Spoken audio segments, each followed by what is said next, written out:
This is the Lone Crater YouTube. We hope this video helps.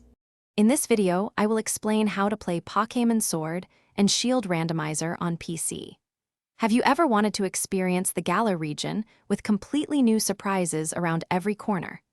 This guide will walk you through the straightforward process of setting up your computer to enjoy a fresh, randomized Pokémon journey.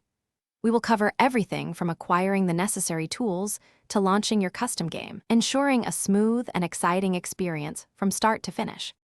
First, you will need a Nintendo Switch emulator for your computer. Popular choices include Yuzu or Vujinx, both offering excellent compatibility. Once installed, you'll need your Pokémon Sword or Shield game ROM.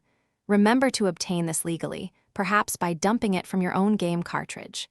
After securing your game file, take a few moments to adjust your emulator settings, ensuring it runs smoothly and provides the best possible gameplay experience for your randomized adventure.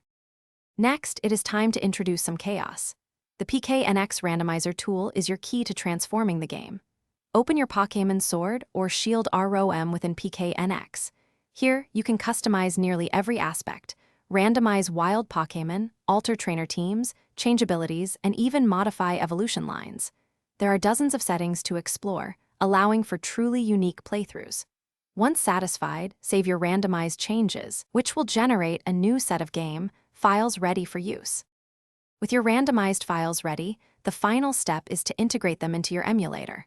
Locate your game in Yuzu or Vujinx, right-click, and open its mod data location. Simply copy your newly randomized files into this folder. Then, in the game's properties, ensure the randomizer patch is enabled. Now, launch Pokémon Sword or Shield.